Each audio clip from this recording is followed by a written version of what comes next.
যেই ইলেম দ্বারা আল্লাহকে সন্তুষ্ট করা যায়, যেই ইলেম দ্বারা আল্লাহকে খুশি করা যায়, যেই ইলেম দ্বারা জাহান্নাম থেকে বাঁচা যায়, এই জ্ঞান ইলম কথা যদি মানুষকে দেখাবার জন্যে এক চুল পরিমাণ কেউ করে, তাহলে তার ঠিকানা জাহান্নাম। দলিল মিশকাতুল মাসাবিহের 225 নম্বর হাদিসের মধ্যে রয়েছে। তাহলে আপনারা জ্ঞান অর্জন করতে এসেছেন। দলিল রাসূল সাল্লাল্লাহু আলাইহি ওয়াসাল্লাম বলেছেন যে মান সালাকা তরিকান ইয়ালতামিসু ফিহি ইলমান সালাকাল্লাহু লাহু বিহি তরিকান মিন তুরুকিল জান্নাহ।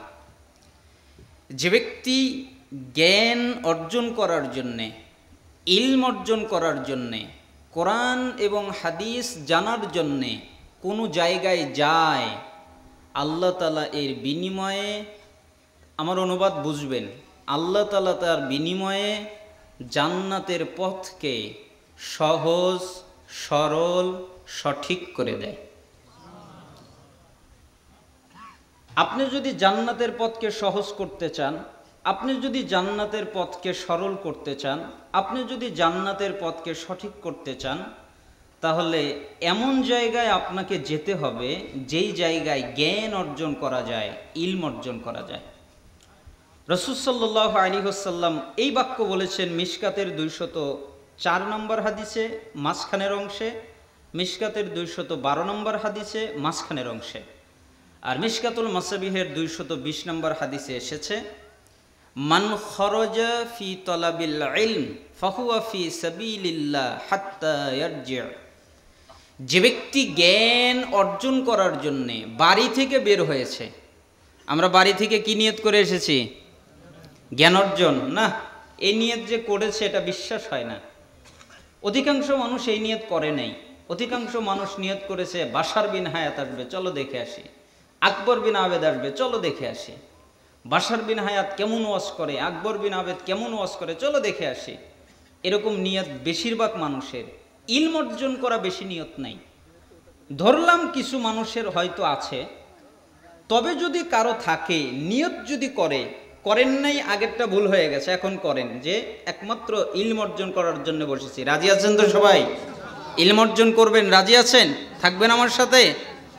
যে ব্যক্তি জ্ঞান অর্জন করার জন্যে, ইলম অর্জন করার জন্যে বাড়ি থেকে বের হয়, সে যতক্ষণ পর্যন্ত বাড়িতে ফিরে না যায়, ততক্ষণ আল্লাহ তার আমল নামায় জিহাদ করার নেকি দান করেন। বলেন তো কিসের নেকি? জিহাদ, যুদ্ধ। আল্লাহর পথে আবু বকর রাদিয়াল্লাহু আনহু যুদ্ধ করেছেন, ওমর রাদিয়াল্লাহু আনহু যুদ্ধ করেছেন, উসমান রাদিয়াল্লাহু আনহু যুদ্ধ করেছেন, আলী রাদিয়াল্লাহু আনহু যুদ্ধ করেছেন। এই জন্য একটা হাদিসের মধ্যে এসেছে, রাসূল সাল্লাল্লাহু আলাইহি ওয়াসাল্লাম বলেছেন, তোমাদের সামনে একটা যুগ আসবে, ওই যুগ হলো ধৈর্যের যুগ। সবসময় কোরআন এবং হাদিসের জানালা দিয়ে আপনি দেখবেন, তাহলে আপনি দেখতে পারবেন যে সমাজ শুধু খারাপ খারাপ খারাপ খারাপের দিকে যাচ্ছে। কে বলেছে? রাসূল সাল্লাল্লাহু আলাইহি ওয়াসাল্লাম বলেছেন, কিয়ামত পর্যন্ত যদি ঠেকানোর চেষ্টা করেন, সমাজ ঘুরে দাঁড়াবে না, খারাপই হতে থাকবে। এটা রাসূল সাল্লাল্লাহু আলাইহি ওয়াসাল্লামের ভবিষ্যৎবাণী। দিন যতদিন সামনের দিকে যাবে, তত মানুষ খারাপ হতে থাকবে। এজন্য রাসূল সাল্লাল্লাহু আলাইহি ওয়াসাল্লাম বললেন, কেউ যদি শেষ সময়ে আমার একটা সুন্নাতের উপরে অটল থাকে, কায়েম থাকে, ইস্তেকামাত থাকে, তাহলে তোমরা 50 জন সাহাবী জিহাদ করে, যুদ্ধ করে যে নেকি পেয়েছো, আমার ওই উম্মত সুন্নাতের উপরে অটল থাকার কারণে একাই 50 জনের সওয়াব পাবে। সাহাবীরা জিজ্ঞেস করলেন, ইয়া রাসূলুল্লাহ, তাদের 50 জন তাই না? তখন রাসূল সাল্লাল্লাহু আলাইহি ওয়াসাল্লাম বললেন, না, তাদের 50 জন নয়, তোমাদের 50 জনের সওয়াব। হে আল্লাহর রাসূল, তাদের 50 জন তাই না? না, তাদের 50 জন নয়, তোমাদের 50 জনের সওয়াব। তোমরা 50 জন জিহাদ করে, যুদ্ধ করে যেই নেকি পাবে, তারা একাই ওই নেকি পাবে। তারা আমাকে দেখে নাই, অথচ আমার সুন্নাতের উপরে অটল থাকে। এই জন্য এই হাদিস দিয়ে সালাফরা বলেছেন যে কেউ যদি জ্ঞান অর্জন করার জন্য বাড়ি থেকে বের হয়, তাহলে আশা করা যায় সাহাবীদের মতো জিহাদ করার নেকি আল্লাহ তাকে দান করবে। সৈয়াদ তারগিব তারহিব ৮৬ নম্বর হাদিস, যে ব্যক্তি জ্ঞান অর্জন করার জন্য মসজিদে যায়, মজলিসে যায়, একটা পরিপূর্ণ হজ করলে, ওই হজ কবুল হলে আল্লাহ তাআলা যেই নেকি দান করেন ঠিক একই নেকি তাকে দান করেন। তাহলে জ্ঞান অর্জন করা ক্ষতি নাকি লাভ? লাভ না, অনেক দিক থেকে লাভ। আল্লাহ সুবহানাহু ওয়া তাআলা আমাদেরকে জ্ঞান অর্জন করার তৌফিক দান করুন। আপনাদেরকে একটা ব্যতিক্রম হাদিস শোনাই। আমার বক্তব্য যারা শোনেন হয়তো শুনে থাকবেন। এই হাদিসটাকে সালফে সালেহিনগণ, আমার কাছে অনেকের কওল আছে, বর্ণনা আছে, ব্যাখ্যা আছে।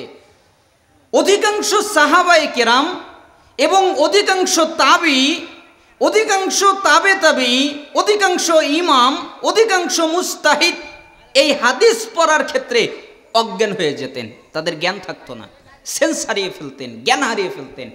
এত জটিল, এত ভয়ঙ্কর হাদিস। এবং মুহাদ্দিসিনে কেরাম বলছেন পৃথিবীর ইতিহাসে এর চেয়ে ভয়ঙ্কর হাদিস আর দ্বিতীয়টা নাই।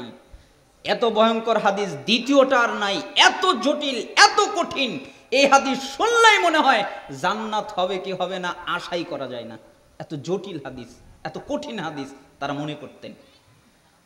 সহিহ বুখারী খোলেন ৬৪৬৩ নম্বর হাদিস, যেটা সৌদি ছাপা আরবি, আর বাংলাদেশের যেটা ইসলামিক ফাউন্ডেশন ছাপিয়েছে তার ৬০১৯ নম্বর হাদিস। আবু হুরায়রা রাদিয়াল্লাহু আনহু তিনি বলেন, রাসূল সাল্লাল্লাহু আলাইহি ওয়াসাল্লাম বলেছেন, কি বললেন? লা ইউনাজ্জি আহাদাম মিনকুম আমালুহু, হে সাহাবীরা, তোমাদের কারো আমল, তোমাদের কারো কর্ম, তোমাদের কারো ইবাদত, তোমাদের সালাত, তোমাদের যাকাত, তোমাদের হজ, তোমাদের জিকির আজকার, তোমাদের কোরআন তেলাওয়াত, তোমরা যত ইবাদত করো একটা ইবাদতও তোমাদেরকে জান্নাতে নেবে না। জটিল হয়ে গেল না বাক্য?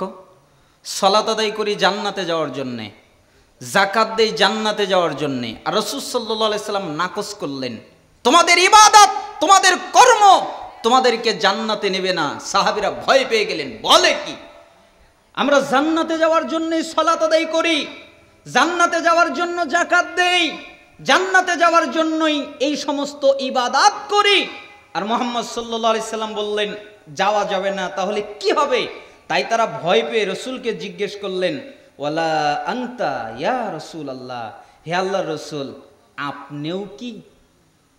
মানে আমরা নাই আমাদের ইবাদত দিয়ে যেতে পারবো না, আপনিও কি এর মধ্যে কি আপনি অন্তর্ভুক্ত হন? তখন রাসূল সাল্লাল্লাহু আলাইহি সাল্লাম বললেন, ওয়ালা আনা, আমিও না, আমিও আমার ইবাদতের মাধ্যমে নাজাত পাবো না, আমিও আমার কর্মের মাধ্যমে নাজাত পাবো না। সালফে সালেহিনগণ লিখছেন, যখন রাসূল সাল্লাল্লাহু আলাইহি সাল্লাম এই বাক্য বললেন, সাহাবীরা হাউ মাউ করে কান্নাকাটি শুরু করে দিল। ইয়া রাসূলুল্লাহ, কি হবে, কি হবে আমাদের? আমরা কিভাবে বাঁচতে পারি? আমরা কিভাবে নাজাত পেতে পারি? আমরা কিভাবে আল্লাহর আযাব থেকে রক্ষা পেতে পারি? আপনি, আপনার ক্ষেত্রে কি হবে? আপনার ক্ষেত্রে কি হবে? আপনার তো আগে পরে কোনো গুনাহ নেই, আপনি তো গুনাহ থেকে মাসুম, নিষ্পাপ, আপনি বলছেন আমিও না। আপনার বেলায় যদি এরকম হয় আমাদের ক্ষেত্রে না জানি কত কঠিন হবে। আল্লাহ রসুল আমাদের কি হবে? আপনিও বলছেন আমিও না। তখন রাসূল সাল্লাল্লাহু আলাইহি ওয়াসাল্লাম বললেন, তোমাদেরকে একটা সুখবর শোনাই, শোনো। ইল্লা আন ইয়াতাগাম্মাদানি আল্লাহু বিরহমাতিন, আল্লাহ তাআলা আমাকে তার রহমত দ্বারা আবৃত করে রেখেছেন, আমি আল্লাহর রহমতের কারণে মুক্তি পেয়ে যাব। বলেন তো কি দিয়ে আবৃত করে রেখেছেন? রহমত। এই জন্য আমি রহমতের দ্বারা বিরহমাতিন। ইমাম ইবনে রজব আল হাম্বলি রাহিমাহুল্লাহ এই এক হাদিসের উপরেই একটা বই লিখেছেন। এই এক হাদিসের উপরেই এইখানে একটা শব্দ বিরহমাতিন, বা, এই বা অক্ষরের ব্যাখ্যা করতে গিয়ে তিনি একটা কিতাবই রচনা করে ফেলেছেন, যে বায়ের ব্যাখ্যা মানে রহমত দ্বারা কেউ নাজাত পাবে না, কেউ মুক্তি পাবে না, কেউ সফলতা পাবে না, কেউ কল্যাণ পাবে না যদি না আল্লাহ তার প্রতি রহমত না করে। আপনি সালাত আদায় করলেন, আল্লাহ কবুল করে নাই। আপনি যাকাত দিলেন, আল্লাহ কবুল করে নাই। আপনি সিয়াম পালন করলেন, আল্লাহ কবুল করে নাই। তাহলে আপনার কি হলো? এই জন্য প্রত্যেকটা কাজ আন্তরিকতার সাথে করেন, যেন আল্লাহ তাআলা কবুল করেন, ঠিক না? আচ্ছা বলেন তো, এইরকম হাদিস আপনারা আমার সাথে একমত হবেন বোঝার পরে। আচ্ছা বলেন তো, সুবহানাল্লাহ বললে নেকি হয় না কবুল হলে নেকি হয়? ভালো করে বুঝবেন। কি হলে নেকি হয়? সালাত আদায় করলে নেকি হয় না সালাত কবুল হলে নেকি হয়? যাকাত দিলে নেকি হয় না যাকাত কবুল হলে নেকি হয়? হজ করে হজ কবুল হলে নেকি হয় না হজ কবুল না হলে নেকি হয়? সবকিছুতেই কবুল শর্ত, তাই না? এটা বুঝতে হয় না, ওই বা দিয়ে এটাই বোঝা যায় যে সব জায়গায় আল্লাহর কবুলিয়ত থাকতে হয়, আল্লাহর রহমত থাকতে হয়, আল্লাহর মাগফিরাত থাকতে হয়। আল্লাহ যদি রহমত না করেন, আল্লাহ যদি দয়া না করেন, আল্লাহ যদি ক্ষমা না করেন, কারো পক্ষে সম্ভব নয় কোনো ইবাদত দিয়ে জান্নাতে যাওয়া। এজন্য রাসূল সাল্লাল্লাহু আলাইহি সাল্লাম বাক্যটাকে কঠিন করে দিয়ে বললেন, আমাকে আল্লাহ তার রহমত দ্বারা আবৃত করে রেখেছেন। সাদ্দিদু ওয়া কারিবু ওয়াগদু ওয়া রুহু ওয়া শাইউম মিনাদ দুলজা ওয়াল কসদা তাবলুগু। অতএব তোমরা ধৈর্য ধারণ করো, অতএব তোমরা কল্যাণ লাভ করতে থাকো, অতএব তোমরা আল্লাহর নৈকট্য লাভ করতে থাকো। কিভাবে আল্লাহর নৈকট্য লাভ করা যায়? খালি সুবহানাল্লাহ বললেই আল্লাহর নৈকট্য হয় এ কথা ঠিক নয়। সুবহানাল্লাহ এমন ভাবে বলো যেন আল্লাহ পর্যন্ত পৌঁছে যায়, আল্লাহর নৈকট্য প্রাপ্ত হতে পারো, ওইভাবে সুবহানাল্লাহ বলো। লা ইলাহা এমন ভাবে বলো যেন আল্লাহ তোমাকে পছন্দ করে নেয়। আল্লাহু আকবার এমন ভাবে বলো যেন তোমার ধ্বনিতে আল্লাহ তোমার প্রতি ভালোবাসায় ভালোবাসার অনুরাগী হয়ে যায়, তোমাকে ভালোবাসা দেয়, তোমাকে ভালোবাসেন। এমন ভাবে ইবাদত করো যেন আল্লাহ সুবহানাহু ওয়া তাআলা তোমাকে প্রিয় করে নেয়। এইভাবে আল্লাহর নৈকট্য লাভ করো। সকালেও আল্লাহকে ডাকো, সন্ধ্যায়ও আল্লাহকে ডাকো, রাতেও আল্লাহকে ডাকো, শেষ অংশেও আল্লাহকে ডাকো। কোরআন সুন্নায় যা আছে মধ্যম পন্থা অবলম্বন করো, এটাই তোমাদেরকে জান্নাতে নিয়ে যাবে। আব্দুল্লাহ বিন আউন রাহিমাহুল্লাহ তিনি বলেন, শুআবুল ঈমান লিল বাইহাকি 6930 নম্বর হাদিস, খুব ভয়ঙ্কর কথা। তিনি বলেন, লা তাসিক বিকাসরাতিল আমাল ফান্নাকা লা তাদরি তুকবালু মিনকা আমলা ওয়ালা তামান যুনুবাক ফান্নাকা লা তাদরি হাল কুফিরাত আনকা আমলা ইন্না আমালাকা আনকা মুগায়্যাবুন মা তাদরি মাল্লাহু সানিউন ফিহি আজআলুহু ফি সিজ্জিন আম ইয়াজআলুহু ফি ইল্লিয়িন। তিনি অনেক কান্নাকাটি করছিলেন। তিনি বললেন, এই দুনিয়ার লোক, এই দুনিয়ার মানুষ, আমার কথা শুনে নাও। নিজেকে নিরাপদ মনে করো না, নিরাপদ মনে করে আত্মতৃপ্তিতে ভুগো না, আনন্দিত হয়ো না, উল্লাসিত হয়ো না, খুশি হয়ো না। কেন? তুমি সালাত আদায় করেছো, এই জন্য তুমি খুশি হয়ে গেছো যে তোমার কোনো বিপদ নেই। তুমি যাকাত দিয়েছো, তাই তুমি খুশি হয়ে গেছো, তোমার কোনো বিপদ নেই। তুমি হজ পালন করেছো, তাই তুমি খুশি হয়ে গেছো, তোমার কোনো বিপদ নেই। এরকম হয়ো না, আনন্দিত হয়ো না, খুশি হয়ো না। কেন জানো? তুমি যে ইবাদত করেছো এটা কবুল হয়েছে না হয় নাই এটা তোমার জানা নাই। কি আপনার জানা আছে? ফজরের 2 রাকাত সালাত আদায় করেছেন, সারাদিন 5 ওয়াক্ত সালাত আদায় করেছেন, ইশার সালাত আদায় করেছেন, আরও অনেক সালাত আদায় করেছেন, জিকির আজকার করলেন, ইসলামিক আলোচনা শুনছেন, কিন্তু এটা কবুল হয়েছে কিনা এটা কি আপনি জানেন? কবুল হলে নেকি, কবুল না হলে কি নেকি আছে? এই জন্য বলে দিলেন যে নিজেকে নিয়ে আত্মতৃপ্তিতে ভুগো না। কেন জানো? তুমি যে ইবাদত করেছো এটা কবুল হয়েছে না হয় নাই এটা তোমার জানা নাই। ওয়ালা তামান যুনুবাক ফান্নাকা লা তাদরি হাল কুফিরাত আনকা আমলা।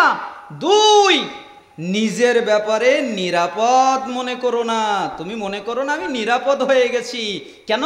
ওই যে গুনাহ করেছো আর আল্লাহকে বলেছো, আল্লাহ আমাকে মাফ করে দাও, আল্লাহ আমাকে ক্ষমা করে দাও, তাই তুমি মনে করেছো যে আমি তো নিরাপদ, আমি তো আল্লাহর কাছে মাফ চেয়েছি, আমি তো আল্লাহর কাছে ক্ষমা চেয়েছি। আহম্মক, শোনো, তুমি যে নিরাপদ এটা তুমি কিভাবে জানলে? আল্লাহ তোমার গুনাহ ক্ষমা করেছে না করে নাই এটাও তোমার জানা নাই, তাই না? গুনাহ আল্লাহ ক্ষমা করেছেন জানেন, এটাও আপনার জানা নেই। ইবাদত কবুল হয়েছে কিনা এটাও আপনার জানা নেই। এরপর বললেন যে শোনো, আল্লাহ তাআলা তোমার যত আমল আছে সমস্ত আমলকে তোমার থেকে গোপন রেখেছেন, তোমার থেকে গোপন রেখেছেন। একজন সালাফ খুব কান্নাকাটি করছিলেন। একজন লোক রাস্তা দিয়ে হেঁটে যাচ্ছিলেন। কি ব্যাপার, ওই বাড়ি থেকে এত কান্নার শব্দ আসে কেন? বাড়ির পাশে গিয়ে সালাম দিলেন, কেউ জবাব দিল না। সে ভাবলো হয়তো বিপদে পড়েছে লোকটা, তাই বাড়ির ভিতরে প্রবেশ করলো। দেখে যে দরজাটা খোলা আছে, দরজার ভিতর থেকে কান্নার শব্দ আসছে, হাউ মাউ করে কান্নাকাটি করছে।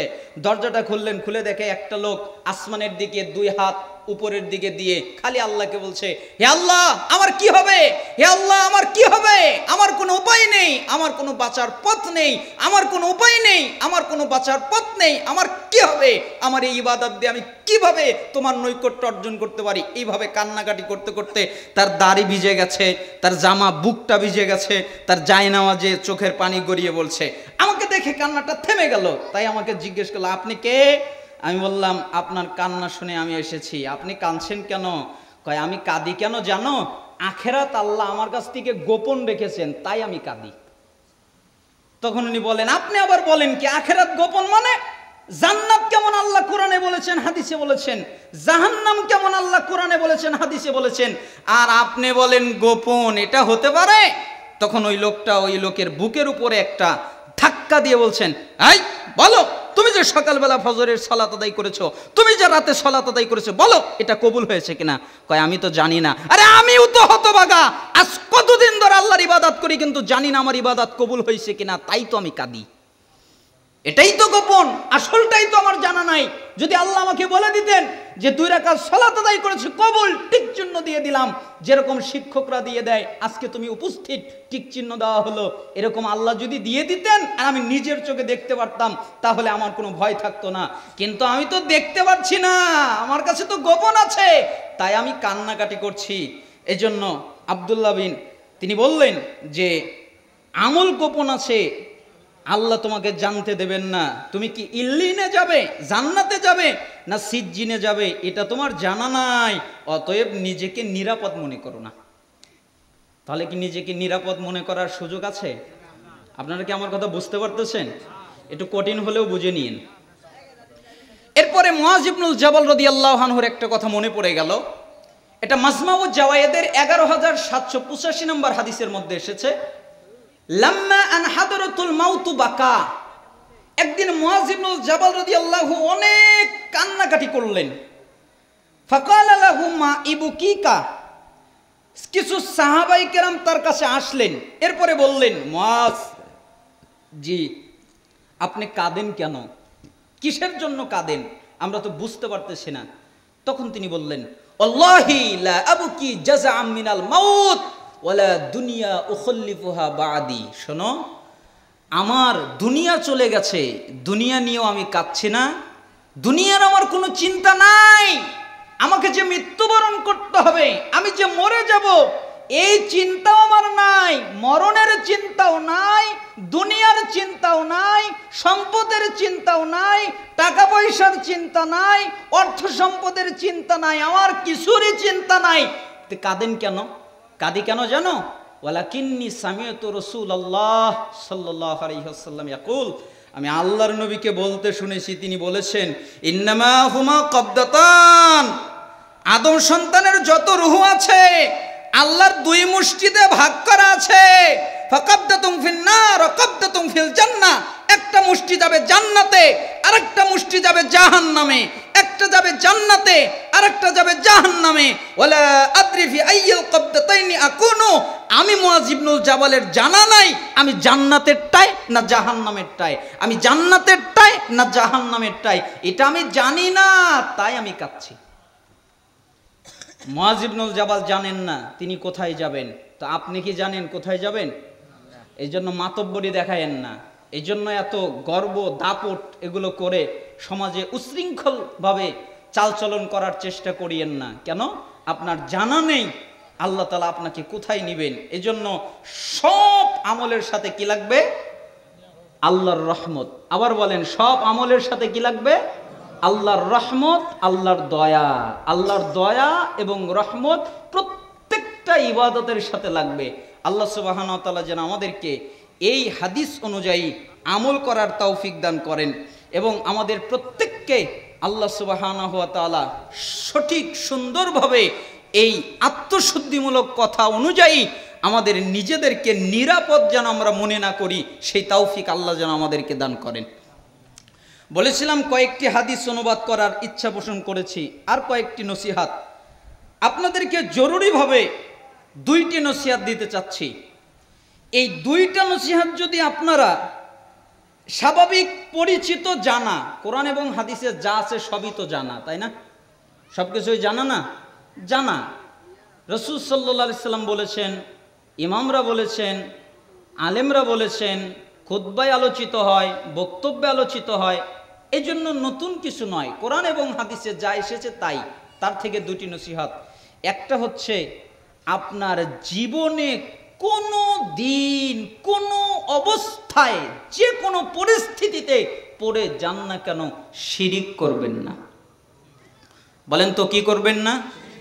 আপনি যত পাপিষ্ঠ হন, আপনি যত মারাত্মক অপরাধ করেন, আপনি সিগারেট খান, আপনি চুরি করেন, আপনি ডাকাতি করেন, আপনি আরো অশ্লীল কাজ কারবার করেন, যত পাপ আছে সব করেন, আমি বলছি না যে করেন, এগুলো আপনি করে থাকেন, এর পরেও কশ্চিন কালেও কোনো অবস্থায় আপনাকে যদি মৃত্যুদণ্ড দেওয়া হয়, আপনি তাও মেনে নিয়েন, তবুও শিরিক করিয়েন না।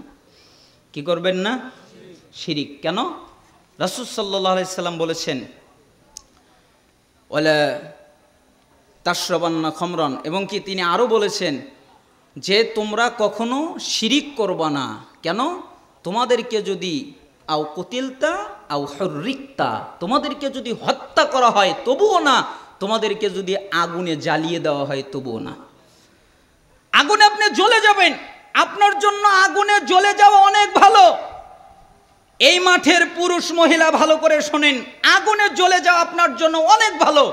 আপনাকে যদি কেউ বলে তোমাকে আগুনে জ্বালিয়ে দেব, তুমি শিরিক করো, আপনি বলবেন আমি আগুনে জ্বলতে রাজি আছি, শিরিক করতে রাজি নেই।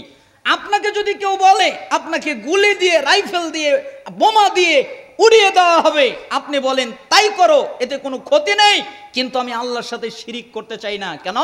পৃথিবীর সবচেয়ে জঘন্য, জটিল, কঠিন পাপ হচ্ছে শিরিকের পাপ, যা কোনোদিন ক্ষমা হয় না।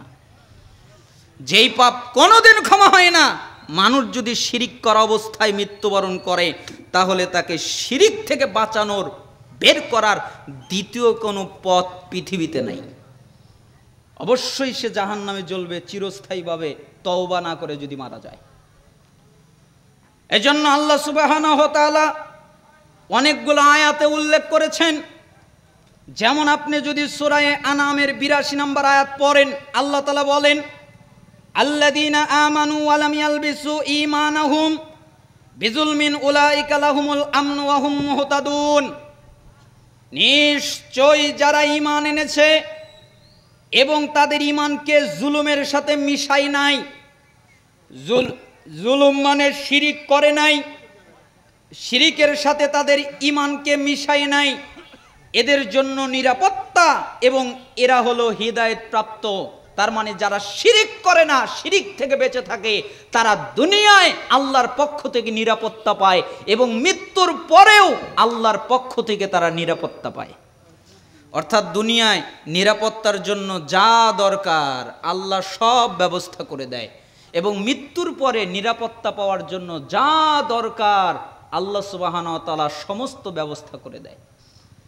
যেমন সূরা নিসা ৪৮ নম্বর আয়াত, আল্লাহ তাআলা বলেন, ইন্নাল্লাহা লা ইয়াগফিরু আইয়ুশরাকা বিহি ওয়া ইয়াগফিরু মা দুনা যালিকা লিমান ইয়াশা ওয়া মা ইউশরিক বিল্লাহ ফাকাদ ইফতারা ইসমান আযীমা।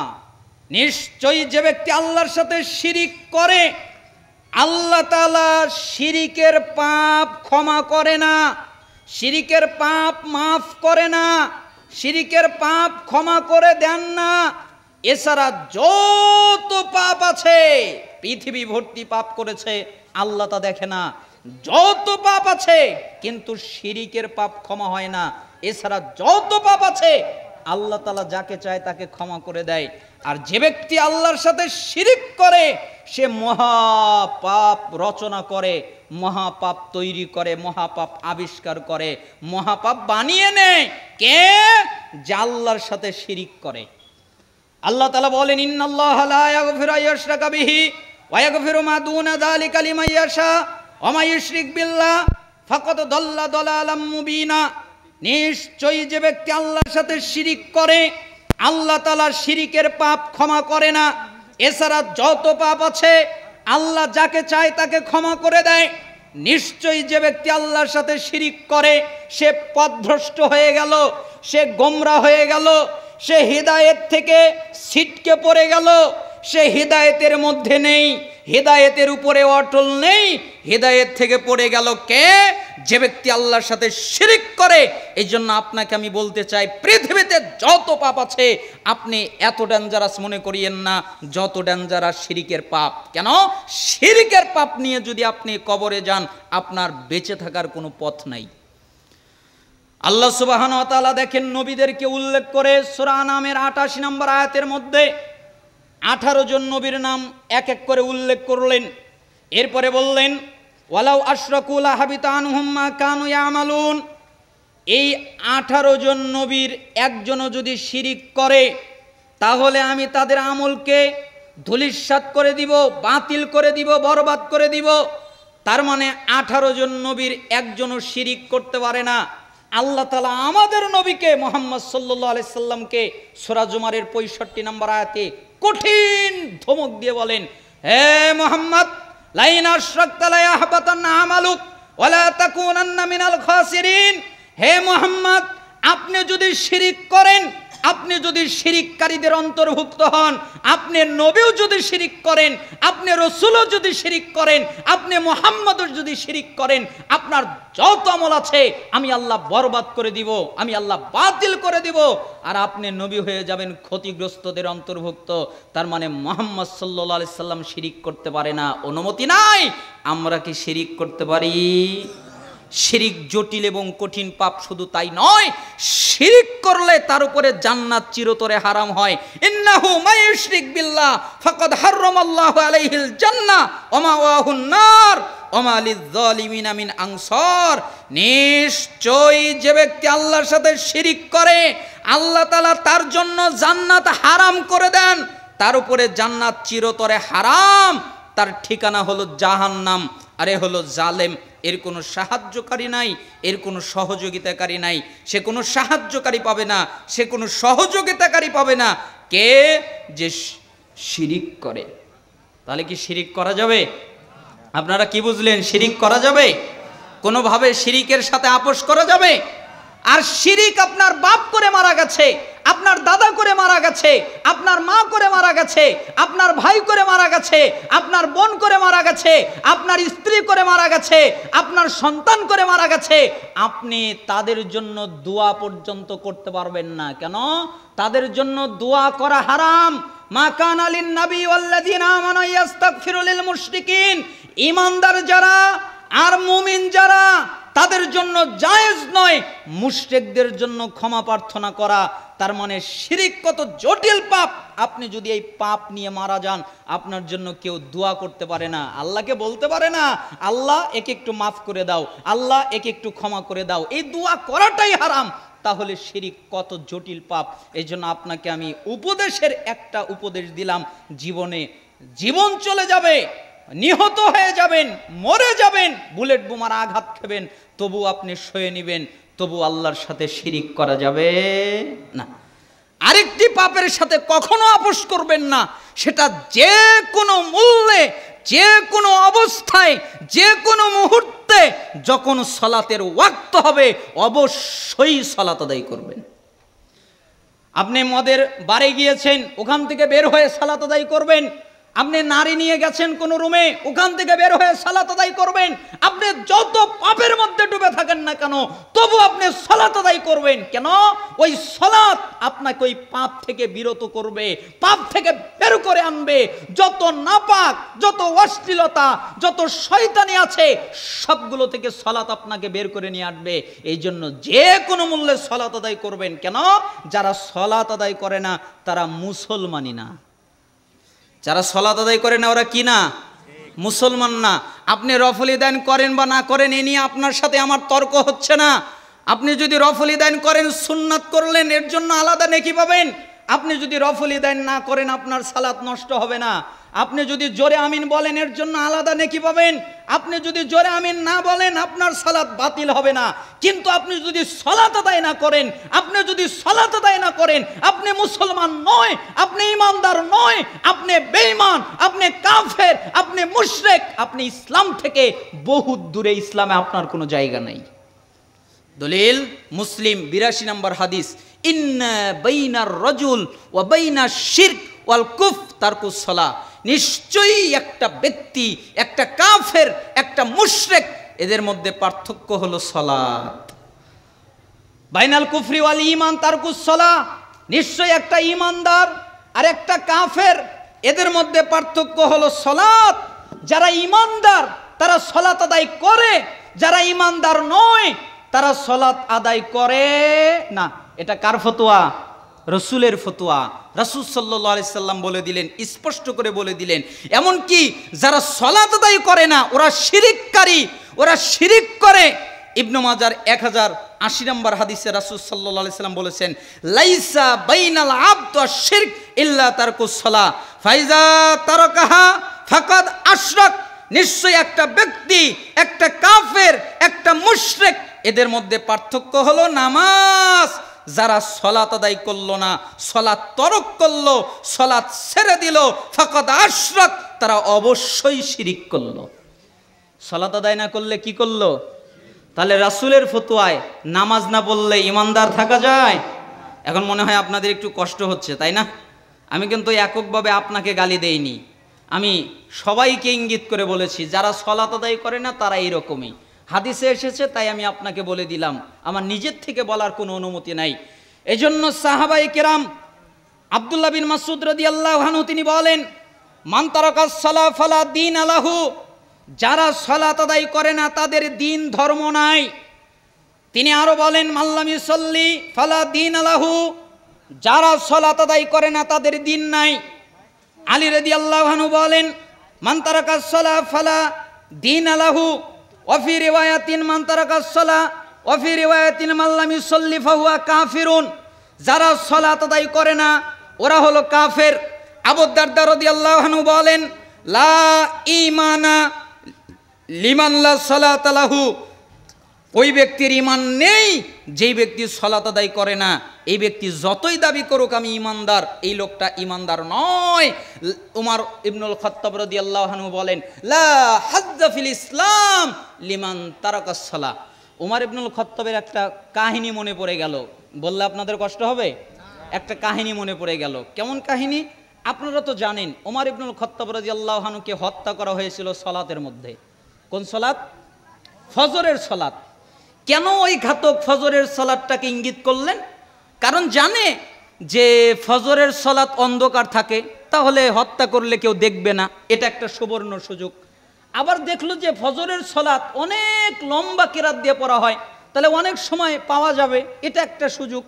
তারপরে দেখা যায় তাও ইমামতি করবেন উমর ইবনুল খাত্তাব, সেটা তো আরও সুবর্ণ সুযোগ। কেন?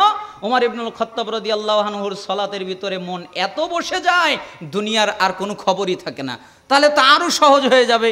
এই জন্য ঘাতক ছুরিতে বিষ মাখালেন। দেখলেন যে ছুরি দিয়ে যদি আঘাত করি সে যদি মরে না যায়, বেঁচে যদি যায় তাহলে তো আমার লস হলো, লস প্রজেক্ট। এই জন্য ছুরিতে বিষ মাখালো।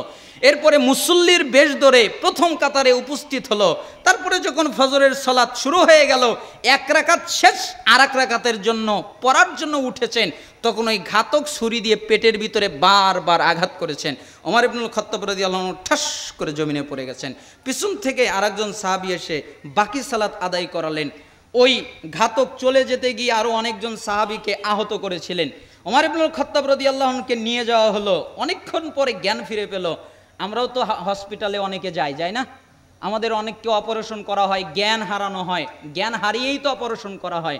জ্ঞান ফেরানোর পরে আমরা জিজ্ঞেস করি আমার মা কই, আমার স্ত্রী কই, আমার সন্তান কই, আমার বন্ধু কই, তাই না?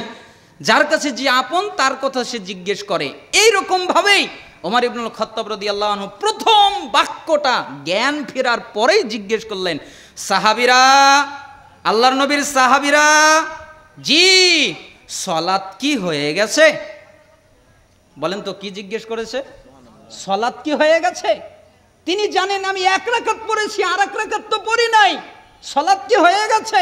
সাহাবীরা বললেন জি সালাত হয়ে গেছে। তখন নিজেকে নিজে ধিক্কার দিচ্ছে, এ ওমর কি হবে তোমার? হায় হায় হায় হায় আফসোস, হে ওমর কি হবে তোমার? তোমার জন্য আফসোস। লা হাজ্জা ফিল ইসলাম লিমান তারাকাস সালাহ। ওই ব্যক্তির ইসলামে কোনো জায়গা নেই যে ব্যক্তি সালাত আদায় করে না। ওমর কি হবে তোমার? ওই ব্যক্তির ইসলামে জায়গা নেই যে ব্যক্তি সালাত আদায় করে না। ওমর ইবনুল খাত্তাব রাদিয়াল্লাহু আনহু 1 রাকাত সালাত ছেড়ে গেছিল অনিচ্ছাকৃতভাবে। তাই তিনি চিন্তা করেছিলেন তার ঈমান আছে না গেছে। আর আপনি দৈনিক 5 ওয়াক্ত সালাত ত্যাগ করেন আর বলেন নামাজ না পড়লে কি হবে, আমার ঈমান ঠিকই আছে। আপনার তো ঈমানই নাই, ঠিক থাকবে কি? আর শয়তান প্রতিদিন তাকে সেজদা করার কথা বলা হয়নি, তাকে বলা হয়েছে আদমকে একটা সেজদা করো। শয়তান বলেছে আমি আদমকে সেজদা করতে পারবো না, যুক্তি পেশ করেছে সে হলো মাটি থেকে, আমি হলো আগুন থেকে, কিভাবে আগুন তার মুখে হতে পারে, এটা কিভাবে হতে পারে, আমি কিভাবে তাকে সেজদা করতে পারি? শয়তান এক সেজদা না করে এমন ব্যাঠিক হয়েছে কিয়ামত পর্যন্ত আর জাহান্নামে যাওয়ার আগে ঠিক হবে না। আর আপনি দৈনিক 5 ওয়াক্ত সালাতে কতগুলো সেজদা নাফরমানি করেন, আল্লাহর নাফরমানি করেন, শয়তানের আনুগত্য করেন, আর বলেন নামাজ না পড়লে কি হবে, আমার ঈমান তো ঠিক আছে। এই জন্য তাবিরা ইজমা বর্ণনা করে বলছেন কানা সাহাবু মুহাম্মদ সাল্লাল্লাহু আলাইহি সাল্লাম লা ইয়ারাউনা শাইয়্যাম মিনাল আমাল তারকু কুফরুন গায়রা সালাহ। সাহাবীর আমলের মধ্যে কোনো আমল ছেড়ে দাওকে কুফরি মনে করতেন না, একমাত্র সালাত ছাড়া। কেউ যদি সালাত ছেড়ে দিত তাহলে সাহাবীরা তাদেরকে কাফের মনে করত। আর কোনো ইবাদতের জন্য নয়, আর কোনো কারণে নয়, আর কোনো পদ্ধতির জন্য নয়, আর কোনো ইবাদতের জন্য নয়। কেউ যদি সালাত ছেড়ে দিত তাহলে সাহাবীরা তাদেরকে কাফের মনে করত। এবার আপনারা কি বুঝলেন? নামাজ পড়লে হবে না না পড়লেও হবে? আপনারা কি বুঝলেন? পড়তে হবে না হবে না? আপনারা রাজি আছেন? কে কে রাজি দেখি 2 হাত দেখান তো। লিল্লাহি তাকবীর। আরো জোরে বলেন লিল্লাহি তাকবীর। হে আল্লাহ সবাইকে 5 ওয়াক্ত সালাত আদায় করার তৌফিক দান করো জামাতের সাথে। আল্লাহ তাআলা যেন আপনাদেরকে কবুল করেন এবং জান্নাতে আমাদেরকে যেন একত্রিতভাবে আল্লাহ সুবহানাহু ওয়া তাআলার জান্নাতে যাওয়ার তৌফিক দান করেন। জামাতের সাথে সালাত আদায় করার জন্য তৌফিক দান করেন এবং জামাতের সাথেই আল্লাহ তাআলা যেন আমাদেরকে জান্নাতে যাওয়ার তৌফিক দান করেন। তাহলে একটা নসিহত আপনাকে বললাম শিরিক করবেন না, আরেকটা নসিহত আপনাকে বললাম যে কোনো অবস্থায় সালাত ছেড়ে দিবেন না। 2টি কথা আমল করতে পারবেন না? এবার ওই আগের আলোচনায় আবার ফিরে যায়। আপনারা কষ্ট পাচ্ছেন? আমরা বলছিলাম যে নিজেকে কখনো নিরাপদ মনে করবেন না, নিজেকে নিরাপদ মনে করা যাবে না। কেন? আমরা জানা নাই আমাদের অবস্থা কি হতে পারে। 2য় হাদিস আব্দুল্লাহ ইবনে মাসউদ রাদিয়াল্লাহু আনহু তিনি বলেন যাতা ইয়াউমিন লি আসহাবিহি, একদিন রাসূল সাল্লাল্লাহু আলাইহি ওয়াসাল্লাম আমাদের কাছে আসলেন। এরপরে আমাদের কাছে এসে বললেন সাহাবীরা ইস্তাহিয়ু মিনাল্লাহি হাক্কাল হায়া, তোমরা আল্লাহকে লজ্জা করার মতো লজ্জা করো। মানে আল্লাহকে যেভাবে লজ্জা করতে হয় ওইভাবে লজ্জা করো। লজ্জা তো আপনারা বোঝেন না? হাদিস তো শুনেছেন অনেক দিন। ওয়াল হায়াউ শুবাতুম মিনাল ঈমান, লজ্জাও হলো ঈমানেরই একটা অংশ। শোনেন নাই? এই হাদিস সবাই শুনেছেন, আমরাও শুনেছি আগে, কিন্তু লজ্জার যে আলাদা অর্থ আছে এটা আমরা জানতাম না, এটা আমরা বুঝতাম না। যখন এই হাদিস পেয়েছি, ছাত্র জীবনে পড়ি নাই, কারণ ছাত্র জীবনে তো কিতাবগুলো পড়ানো হয় নাই। যখন এই হাদিসটা পেয়েছি তখন অবাক হয়েছি। একজন সালাফ জোরালোভাবে বলেই দিয়েছেন যে কেউ যদি লজ্জার হক আদায় করে ও জান্নাতে যাবে, কেউ ঠেকাতে পারবে না। কিসের হক আদায় করলে? লজ্জার হক। এজন্য আব্দুল্লাহ ইবনে মাসউদ রাদিয়াল্লাহু আনহু বললেন যে একদিন রাসূল সাল্লাল্লাহু আলাইহি সাল্লাম আমাদের মধ্যে বের হয়ে আসলেন। এরপর আমাদেরকে বললেন ইস্তাহিয়ু মিনাল্লাহি হাক্কাল হায়া, হে সাহাবীরা তোমরা আল্লাহকে লজ্জা করার মতো লজ্জা করো। তখন আমরা বললাম ক্বালু ইন্না নাস্তাহি মিনাল্লাহ ইয়া নাবিয়াল্লাহ আলহামদুলিল্লাহ। হে আল্লাহর রাসূল সাল্লাল্লাহু আলাইহি সাল্লাম, আমরা তো আল্লাহকে লজ্জা করছি। হে আল্লাহর রাসূল, সকল প্রশংসা আল্লাহর জন্য। আপনি আমাদেরকে লজ্জা করতে বলেছেন, আমরা তো আল্লাহকে লজ্জা করছি। তখন রাসূল সাল্লাল্লাহু আলাইহি সাল্লাম নাকচ করে দিলেন সাহাবীদের কথাকে। লাইসা যালিক ওয়ালাকিন্না মান ইস্তাহিয়া মিনাল্লাহি হাক্কাল হায়া। হে সাহাবীরা, তোমরা যেটাকে লজ্জা জানো, তোমরা যেটাকে লজ্জা বুঝো, তোমরা যেটাকে লজ্জা মনে করো, তোমরা যেটাকে লজ্জা জানো, তোমরা যেটাকে লজ্জা বুঝো, তোমরা যেটা লজ্জা মনে করো, ওটার নামই লজ্জা না। তোমরা যেটাকে লজ্জা জানো ওটা লজ্জা নয়, তোমরা যেটা লজ্জা বুঝো ওটা লজ্জা নয়, তোমরা যেটা লজ্জা ধারণা করো ওটা লজ্জা নয়। তোমরা মনে করছো যে আল্লাহর সামনে পাপ করবো না, একটু লজ্জা করলাম, এটাই লজ্জা। তোমরা মনে করছো যে একটু ভদ্রতার সাথে সভ্যভাবে চালচলন করবো, এটাই লজ্জা। না, এটা লজ্জা নয়। তাহলে কি লজ্জা? লজ্জা হলো ফালিয়াহফাজির রাসমা ওয়া, মাথা এবং মাথার সাথে যা আছে সম্পূর্ণটা হেফাজত করার নাম লজ্জা। ভালো করে বুঝবেন, মাথা এবং মাথার সাথে যা আছে সম্পূর্ণটা হেফাজত করার নাম লজ্জা। মাথার সাথে ব্রেন আছে, তাহলে ব্রেনটাকে যে কোনো খারাপ কাজ থেকে হেফাজত করা, এটার নাম হলো লজ্জা। মাথার সাথে একটা কপাল আছে, এই কপালটা আল্লাহ ছাড়া পৃথিবীর কারো সামনে মাথা নত করবে না, এটার নাম হলো লজ্জা। মাথার সাথে কান আছে, এই কানটা হারাম কোনো কিছু শুনবে না, হারাম সমস্ত বিষয় থেকে কানটাকে হেফাজত করবে, গীবত থেকে হেফাজত করবে, মিথ্যা থেকে হেফাজত করবে, মানুষের বদনাম শোনা থেকে হেফাজত করবে। কানটাকে যে কোনোভাবে হেফাজত করা যায় ওইভাবে হেফাজত করবে, এটার নাম লজ্জা। মাথার সাথে আছে নাক, নাকটাকে সমস্ত হারাম থেকে হেফাজত করবে, এটার নাম লজ্জা। মাথার সাথে আছে ঠোঁট, এই ঠোঁটটাকে যে কোনো পাপ থেকে হেফাজত করবে, এটার নাম লজ্জা। মাথার সাথে আছে জিহ্বা, এই জিহ্বাকে যে কোনো পাপ থেকে হেফাজত করবে, এটার নাম লজ্জা। মাথার সাথে আছে মুখ, এই মুখকে যে কোনো পাপ থেকে হেফাজত করবে, এটার নাম লজ্জা। সাহাবীরা লজ্জা কি জানো? মাথা আর মাথার সাথে যা আছে সম্পূর্ণটাকে হেফাজত করা, এর নাম লজ্জা। ওয়ালিয়াহফাজুল বাতনা ওয়া মা হাওয়া, দুই পেটের সাথে যা আছে তাকে হেফাজত করা, এর নাম হলো লজ্জা। পেটের সাথে দুইটা হাত আছে, দুইটা হাতকে যে কোনো অপরাধ থেকে হেফাজত করা, এর নাম হলো লজ্জা। পেটের সাথে কলব আছে, এই কলবটাকে যে কোনো পাপ থেকে বিরত রাখা, এটার নাম লজ্জা। পেটের সাথে স্টমাক আছে, যেখানে খাদ্য জমা হয় এখানে হারাম খাদ্য প্রবেশ করতে দিবে না, এটার নাম লজ্জা। পেটের সাথে দুইটা পা লাগানো আছে, যে কোনো পাপ থেকে পাকে বাঁচিয়ে রাখবে, এটার নাম লজ্জা। পেটের সাথে লজ্জাস্থান আছে, এটাকে যে কোনো হারাম থেকে বাঁচাবে, এটার নাম লজ্জা। মাথার সাথে যা আছে তাকে হেফাজত করার নাম লজ্জা। পেটের সাথে যা আছে তাকে হেফাজত করার নাম লজ্জা। ওয়াল ইয়াজকুরিল মাউত ওয়াল বিলা, তিন মৃত্যুর কথা স্মরণ করা। হায় হায় হায়, আমি তো মরে যাব, আমাকে তো মৃত্যুবরণ করতে হবে, আমাকে তো দুনিয়া থেকে চলে যেতে হবে। আজকে আমার এত দাপট ক্ষমতা দেখিয়ে কি হবে? আজকে আমার বাড়ির এত ক্ষমতা দেখিয়ে কি হবে? আমার পোশাকের ক্ষমতা দেখিয়ে কি হবে? আমার আসবাবপত্রের ক্ষমতা দেখিয়ে কি হবে? আজকে আমি যত ক্ষমতা দেখাই, যদি আজকে আমি মৃত্যুবরণ করি, তাহলে আমার পরিবারের পরিজনের লোকেরা আমাকে আমার চৌকি থেকে, খাট থেকে বের করে দিবে, আমার পোশাক খুলে ফেলে দেবে। আমি একবারের জন্য বলতে পারবো না কে আমার আসবাবপত্র বের করে দেয়, কে আমার কাপড় খুলে ফেলে দেয়, কে আমার জিনিসগুলোর মালিকানা হয়ে যায়, এই কথা বলার ক্ষমতা আমার নেই। আমার বাড়িতে আমাকে দাফন দেওয়া হবে না। কেন? আমার বাড়িতে যদি আমাকে দাফন দেওয়া হয়, আমার বাড়ির সৌন্দর্য নাকি নষ্ট হয়ে যাবে। এই জন্য আমার সন্তানেরা আমার করা বাড়িতে আমাকে দাফন না করে ওই অন্ধকার জঙ্গলের মধ্যে, কবরস্থানের মধ্যে আমাকে নিয়ে আসবে। হায় হায়, ওইখানে আমাকে রেখে আসবে, আমার সব কিছু পচে গলে মাটির সাথে মিশে যাবে। আমার যে মৃত্যু হবে, মরার পরে সব মাটির সাথে মিশে যাবে। এই কথা বারবার মনে করার নাম হলো লজ্জা। ওয়ালিয়াজকুরিল মাউত ওয়াল বিলা ওমান আরাদাল আখিরাত তারাকা জিনাতাদ দুনিয়া, যে ব্যক্তি দুনিয়ার চাকচিক্য ছেড়ে দিল, দুনিয়ার জৌলুস ছেড়ে দিল, দুনিয়ার আনন্দ ছেড়ে দিল, দুনিয়ার মজা ছেড়ে দিল, দুনিয়ার উন্মাদনা ছেড়ে দিল, দুনিয়ার আশা আনন্দ যা কিছু আছে সব কিছু ছেড়ে দিল, ফামান ফাআলা যালিক ফাকাদ ইস্তাহিয়া মিনাল্লাহি হাক্কাল হায়া, তারাই আল্লাহর সাথে লজ্জার হক আদায় করলো। তাহলে বলেন তো, লজ্জা মানে কি? একটা পুরো বডিকে হেফাজত করার নাম লজ্জা। করতে পারবেন না? এক হাদিস, মুসনাদে আহমদ 3671 নম্বর হাদিস, তিরমিজি 2458 নম্বর হাদিস, মিশকাতুল মাসাবিহের 1608 নম্বর হাদিস। এই হাদিস আরো অনেক কিতাবে রয়েছে। রাসূল সাল্লাল্লাহু আলাইহি সাল্লাম একদম স্পষ্ট করে দিয়ে বললেন, লজ্জা কি জানো? মাথার সাথে যা আছে সব হেফাজত করার নাম লজ্জা।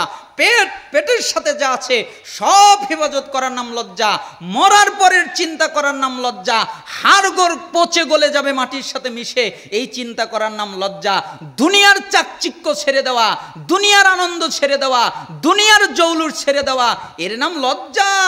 যে ব্যক্তি এমনটা করতে পারল ওই ব্যক্তি আল্লাহর সাথে লজ্জার হক আদায় করল। আল্লাহ সুবহানাহু ওয়া তাআলা আমাদেরকে লজ্জার হক আদায় করার তৌফিক দান করুন। আমরা যেন যে কোনো পর্যায়ে যে কোনোভাবে লজ্জার হক আদায় করতে পারি, আল্লাহ সুবহানাহু ওয়া তাআলা আমাদেরকে তৌফিক দান করুন। আবু হুরায়রা রাদিয়াল্লাহু আনহু থেকে বর্ণিত, তিনি বলেন রাসূল সাল্লাল্লাহু আলাইহি ওয়াসাল্লাম বলেছেন, আল্লাহর নবী সাল্লাল্লাহু আলাইহি সাল্লাম একদিন আমাদেরকে এমনভাবে বর্ণনা করলেন যেই রকম বর্ণনা আর কোনোদিন করেন নাই। সাহল ইবনে সাদ রাদিয়াল্লাহু আনহু রাবি, মুস্তাদরিক হাকিম 7921 নম্বর হাদিস, সিলসিলা সহিহা 831 নম্বর হাদিস। এই হাদিসটাকে সালাফরা বলেন জিবরাইলের নসিহাত। কার নসিহাত? জিবরাইলের। সারা জীবন তো অনেকের নসিহাত শুনলেন, এবার একটু জিবরাইলের নসিহাত শোনেন। জিবরাইলের নসিহাত মানে যে রাসূল সাল্লাল্লাহু আলাইহি সাল্লামের কাছে একদিন জিবরাইল আমিন আসলেন, এরপরে এসে বললেন যে ইয়া মুহাম্মদ, হে মুহাম্মদ, যা জিবরিল আলাইহিস সালাম, একদিন জিবরাইল আলাইহিস সালাম রাসূল সাল্লাল্লাহু আলাইহি সাল্লামের কাছে এসে বললেন যে আমি আপনাকে কিছু আদেশ করব, আমি আপনাকে কিছু পালনের কথা বলবো, আমি আপনাকে কিছু আমল করার কথা বলবো, আপনি কিছু মনে করবেন না। তখন জিবরাইল আমিন বললেন আচ্ছা ঠিক আছে, আপনি যা বলবেন আমি তাই পালন করব, আপনি বলেন।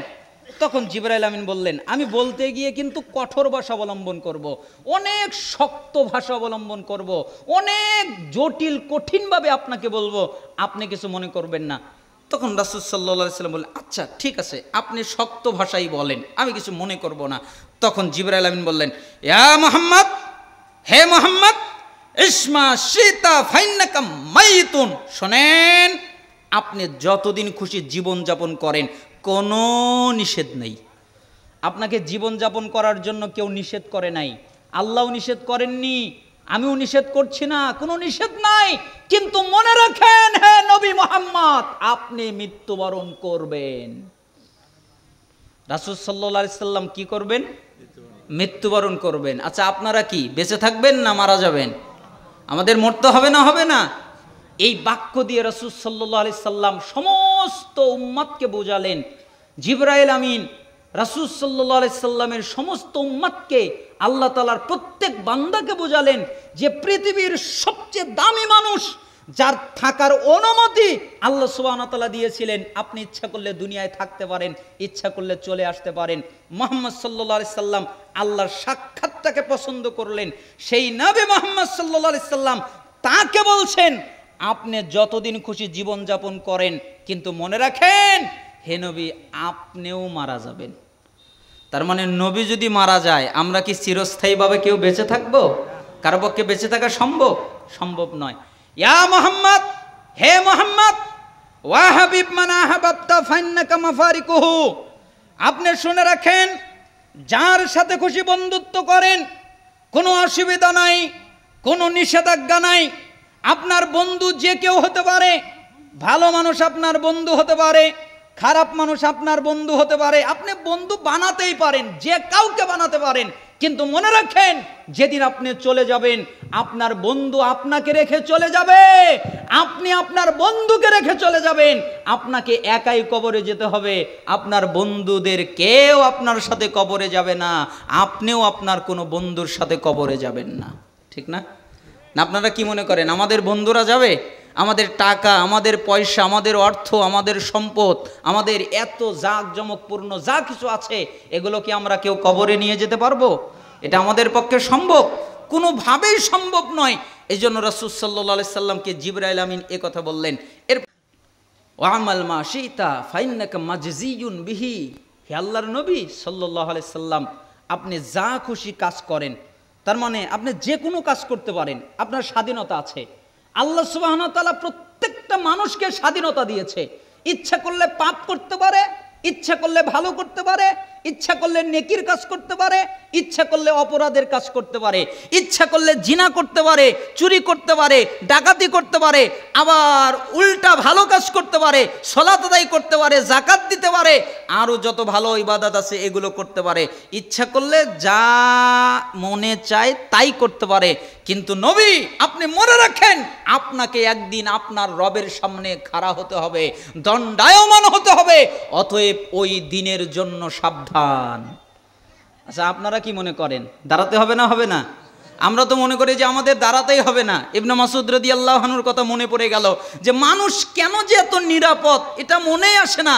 ইবনে মাসউদ রাদিয়াল্লাহু আনহু তিনি বলেন, লা তাজুলু কদম ইবনে আদম ইয়াউমাল কিয়ামা হাত্তা ইসআলা আন খামসিন, যে কিয়ামতের দিন আদম সন্তান যতক্ষণ পর্যন্ত 5টা প্রশ্নের উত্তর না দিবে ততক্ষণ পর্যন্ত তাদের নড়ার অনুমতি নাই। ইচ্ছা করলে হাত নড়াতে পারবে না, ইচ্ছা করলে মাথা নড়াতে পারবে না, ইচ্ছা করলে পা নড়াতে পারবে না, ইচ্ছা করলে বডি নড়াতে পারবে না, ইচ্ছা করলে কোনো অঙ্গ প্রত্যঙ্গ নড়াতে পারবে না। কেন? যতক্ষণ পর্যন্ত 5টা প্রশ্নের উত্তর না দিবে। তার যৌবন সম্পর্কে জিজ্ঞেস করা হবে, তুমি তোমার জীবনকে কোন কাজে ব্যয় করেছো, তোমার যৌবনকে কোন কাজে ব্যয় করেছো, তোমার সম্পদ কিভাবে উপার্জন করেছো, তোমার সম্পদ কিভাবে ব্যয় করেছো, তোমার জ্ঞান থাকার পরেও এলেম অনুযায়ী কি আমল করেছো। এই প্রশ্নের উত্তর না দেওয়া পর্যন্ত নড়ার অনুমতি নাই, ক্ষমতা নাই।